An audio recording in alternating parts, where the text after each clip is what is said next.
Hello बच्चों, how are you? I hope you all are well. बच्चे, हमने chapter start किया हुआ है मटेरियल्स, जो कि आपकी क्लास 8 का चैप्टर नंबर 4 है, राइट। तो जो ये चैप्टर है मेटल्स एंड नॉन मेटल्स, हमने स्टार्ट किया हुआ है। इससे पहले जो प्रीवियस वीडियोस आ चुकी हैं, 2 वीडियोस बनाई हुई है, 3rd वीडियो है। अगर आपने वो वीडियोस नहीं देखी हैं तो वो जाकर पहले देखिए, आपको प्लेलिस्ट के अंदर वो वीडियोस मिल जाएंगी। क्योंकि बच्चे, जो आपका जो पहले टॉपिक हो चुका है उससे रिलेटेड ही आगे आपकी ये वीडियो है। अगर आपको जब तक वो समझ नहीं आएगा तो आपको ये समझ नहीं आएगा। क्लियर?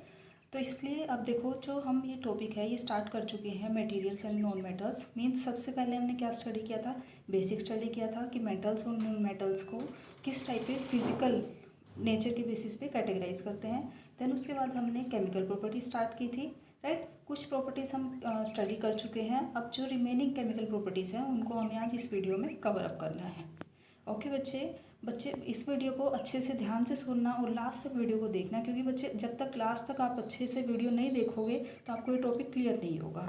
ओके बच्चे, तो अब स्टार्ट करते हैं। आज का हमारा टॉपिक है केमिकल रिएक्शंस। ठीक है, तो जो अब केमिकल रिएक्शन आती है that is reaction with water. Means जो मेटल्स एंड नॉन मेटल्स होते हैं वो वाटर के साथ किस टाइप से रिएक्शन करते हैं। तो इस टॉपिक को समझने के लिए देखो, हमने लास्ट वीडियोस में भी क्या देखा है कि हर एक टॉपिक को समझने के लिए हम क्या करते हैं, एक्टिविटीज़ परफॉर्म करते हैं। ऐसा इसलिए होता है क्योंकि बच्चे, जो एक्टिविटीज़ के थ्रू हम उस टॉपिक में क्या करते हैं, प्रैक्टिकली हम उस चीज़ को ऑब्जर्व करते हैं। देन उससे जो रिजल्ट मिलता है उसके बेसिस पर हम कॉन्सेप्ट बनाते हैं। क्लियर? तो सेम इसी टाइप से इस रिएक्शन में भी ऐसे ही होगा। तो इसके लिए सबसे पहले हम क्या करते हैं, एक्टिविटी स्टडी करते हैं। अब देखो, इस एक्टिविटी के अंदर क्या होगा बच्चे, सबसे पहले हम क्या लेंगे, एक बीकर लेंगे, राइट। अब बीकर के अंदर क्या लेना है, 250 ml का बीकर होगा। उसमें क्या करेंगे, इसको हाफ फिल कर देंगे वाटर के साथ, राइट। फिर हमें क्या करना है, आपने सोडियम सुना होगा। सोडियम को क्या करना है, वो ऑयल के अंदर प्रेजेंट होता है, दैट इज़ केरोसिन ऑयल में स्टोर करके रखते हैं। उस ऑयल में से उसको निकालेंगे एक छोटे से पीस को, फिर उसको फिल्टर पेपर के साथ ड्राई करेंगे।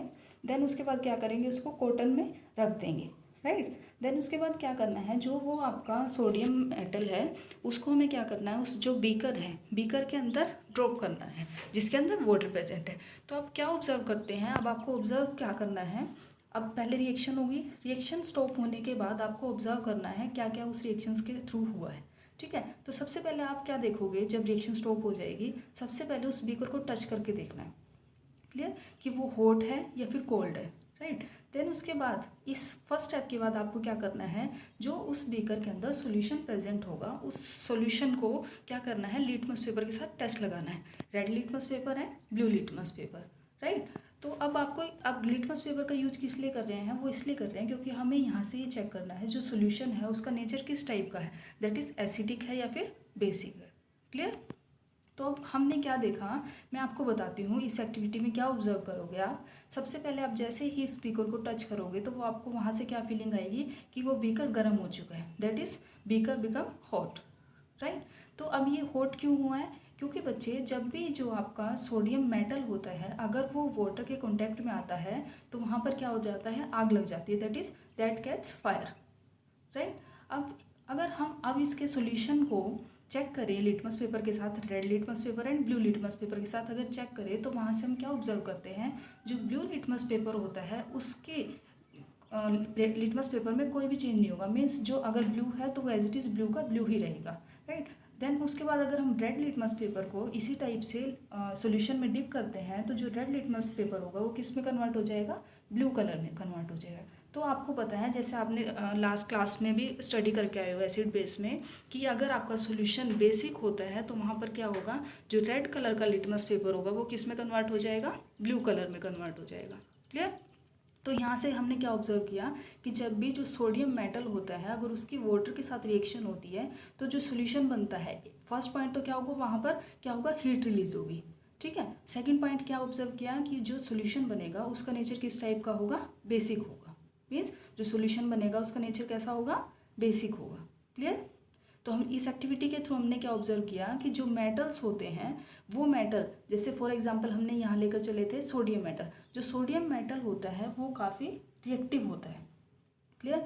मीन्स वो क्या करता है, जो वाटर होता है वाटर के साथ विग्रसली रिएक्ट करता है। जैसे ही रिएक्ट करेगा तो वहाँ पर क्या होगा, हीट जनरेट होगी और उस हीट जनरेशन की वजह से हमें वो जो बीकर था वो हॉट फील हो रहा था, राइट। तो इसीलिए इस वजह से हम क्या करते हैं, उस सोडियम मेटल को केरोसिन के अंदर स्टोर करके रखते हैं, क्योंकि केरोसिन ऑयल के साथ वो रिएक्ट नहीं करता है। क्लियर।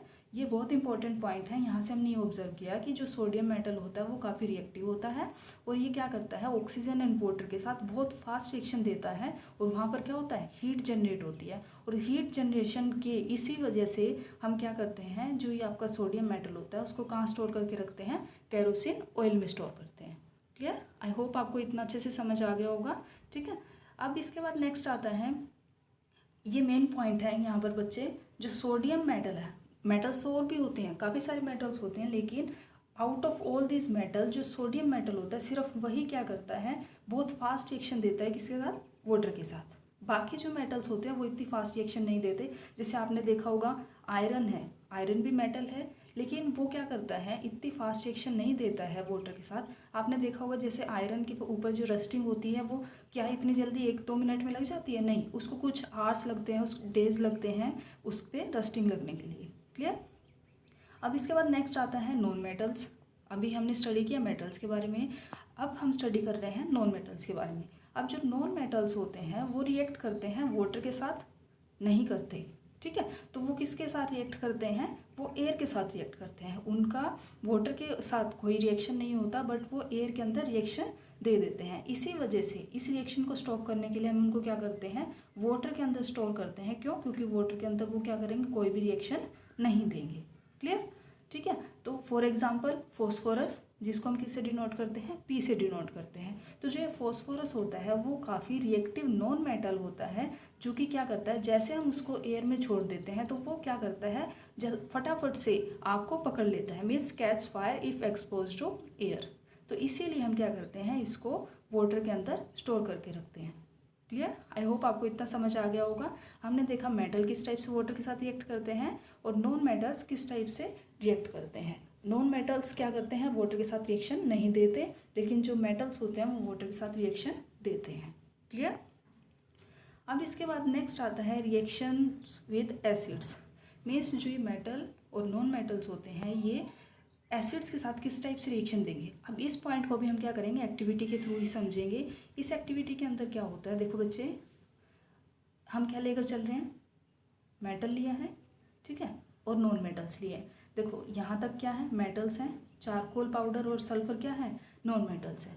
अब हमें क्या करना है, इनकी रिएक्शंस को देखना है कि जो मेटल है या नॉन मेटल है वो डाइल्यूट HCl के साथ किस टाइप से रिएक्ट करेगा या नहीं करेगा। मीन्स अगर हम यहाँ से देखें, यहाँ क्या लेकर चले हैं, डाइल्यूट एसिड लिया है, यहाँ पर डाइल्यूट सल्फ्यूरिक एसिड लिया, दैट इज़ HCl लिया, यहाँ पर सल्फ्यूरिक एसिड लिया। और कंडीशंस कैसी रखी हैं, एक है रूम टेम्परेचर और दूसरा है वार्म। मीन्स एक तो नॉर्मली टेम्परेचर होगा और एक क्या होगा, गर्म होगा। क्लियर। तो उनके अलग अलग आपको रिएक्शंस देखनी है कि जो मेटल्स किस टाइप से एसिड के साथ एक्ट करते हैं और किस टाइप से नॉन मेटल एसिड्स के साथ एक्ट करते हैं। क्लियर। ये आपकी प्रैक्टिकली ऑब्जर्वेशन के बेसिस पर होगा। क्लियर। तो अब इसके बाद देखो, हमने अगर हम एक्टिविटी परफॉर्म करते हैं तो वहाँ से क्या देखते हैं कि जो मेटल्स होते हैं, मेटल्स एसिड के साथ जब भी रिएक्शन देते हैं तो वहाँ पर क्या होता है, हाइड्रोजन गैस इवॉल्व होती है। हाइड्रोजन गैस का हमें कैसे पता चलेगा कि हाइड्रोजन गैस है ये, क्योंकि जैसे ही वहाँ से अगर गैस इवॉल्व होती है और उसके पास हम क्या लेकर आते हैं, मैच स्टिक लेकर आते हैं, तो वहाँ से क्या होता है, पॉप साउंड इवॉल्व होती है, that is pop sound. Pop sound evolve होने से हमें पता चलता है कि यहाँ पर क्या प्रेजेंट है, हाइड्रोजन गैस इवॉल्व हुई है। क्लियर। लेकिन ऐसा जो नॉन मेटल्स होते हैं उनके केसेस में नहीं होता। मीन्स जो मेटल ही एसिड के साथ पॉप साउंड देते हैं, मीन्स मेटल के साथ ही हाइड्रोजन गैस इवॉल्व होती है।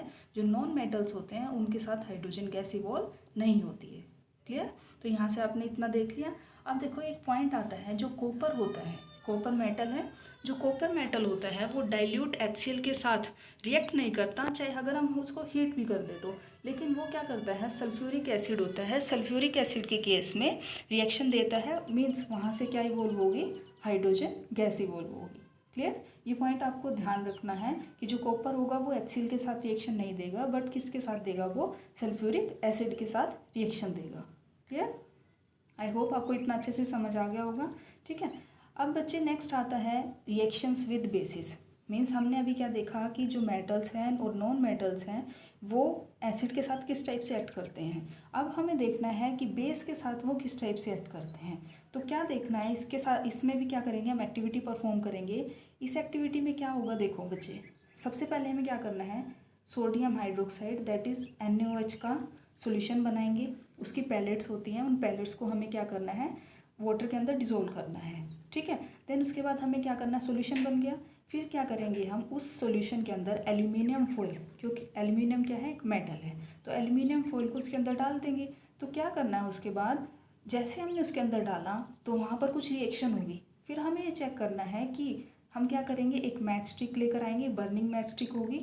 अगर उसके नेक के पास लेकर आते हैं, उस बीकर के पास, या फिर अगर हम टेस्ट ट्यूब में परफॉर्म कर रहे हैं तो जैसे टेस्ट ट्यूब के पास लेकर आएंगे तो हमें ऑब्जर्व करना है कि क्या यहाँ पर भी जैसे एसिड्स के केस में हाइड्रोजन गैस इवॉल्व हो रही थी, पॉप साउंड से हमें पता चला था, क्या इस केस में भी होगी, राइट। तो आपको ये ऑब्जर्व करना है। तो हम क्या ऑब्जर्व करते हैं, जो पॉप साउंड, देखो हमने क्या देखा था कि पॉप साउंड क्या इंडिकेट करती है, presence of hydrogen gas. Metals के केस में तो क्या हो रहा था, पॉप साउंड आ रही थी, लेकिन जो बेस होंगी, मीन्स जो मेटल्स हैं, अगर वो बेस के साथ रिएक्ट करेंगे तो वहाँ से हाइड्रोजन गैस इवॉल्व होगी।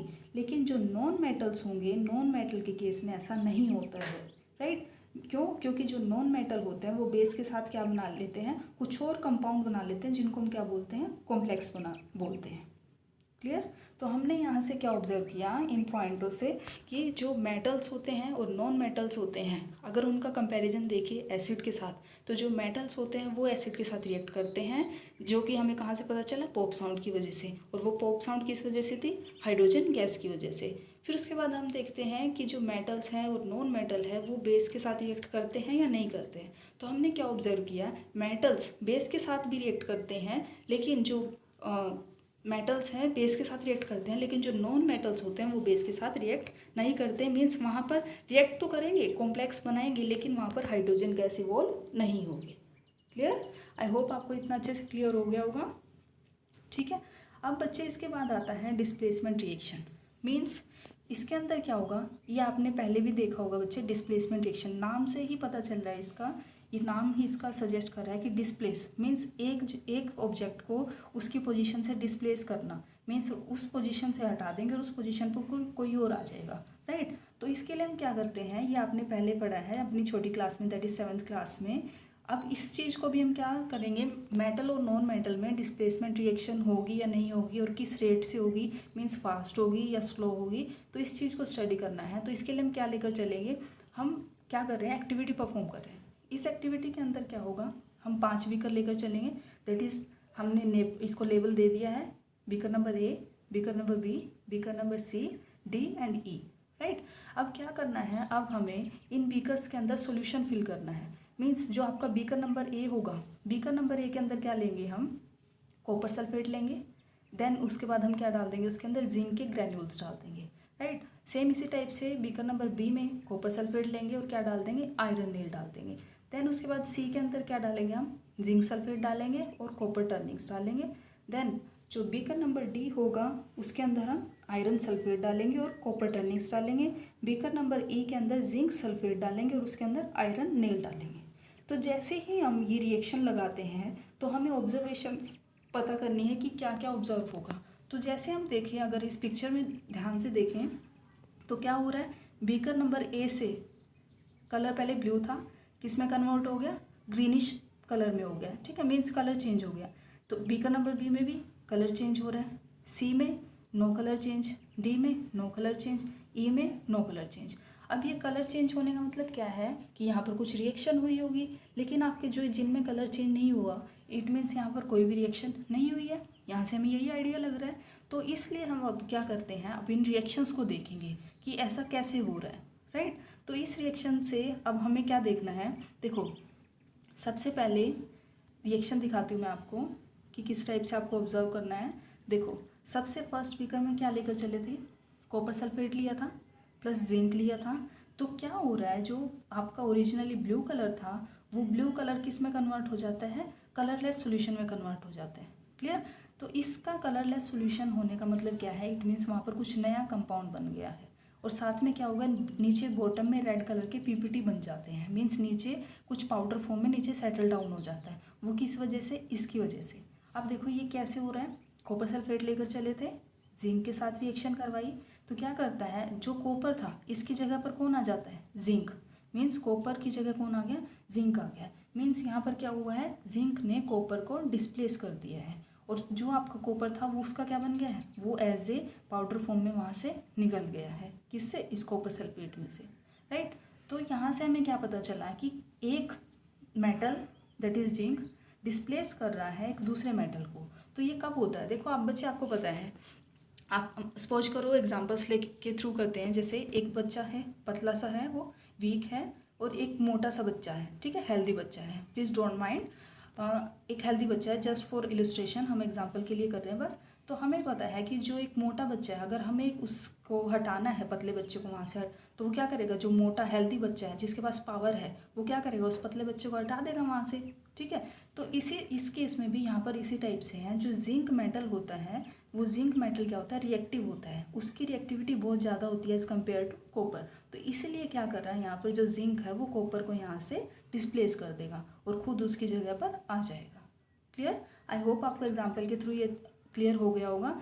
तो यहाँ पर जो हमने देखा था कि जो कलर चेंजेस हो रहे हैं, यहाँ कलर चेंज हुआ, यहाँ कलर चेंज हुआ, तो इट मीन्स यहाँ से हमें क्या पता चल रहा है कि जो जिस मेटल के साथ अब इनकी रिएक्शंस करवा रहे हो, दैट इज़ जैसे बीकर ए में जिंक कॉपर को रिप्लेस कर रहा है, आयरन कॉपर को रिप्लेस कर रहा है, लेकिन यहाँ पर अगर हम देखें, सी बीकर में कोई रिएक्शन नहीं हुई थी, डी के अंदर कोई रिएक्शन नहीं हुई, और ई के अंदर भी कोई रिएक्शन नहीं हुई। तो यहाँ से हमें क्या पता चल रहा है कि जो आपका फर्स्ट और second beaker, that is beaker A and beaker B, इनके अंदर जो ये मेटल्स हैं, that is zinc and iron, वो ज़्यादा रिएक्टिव है किससे, कॉपर से।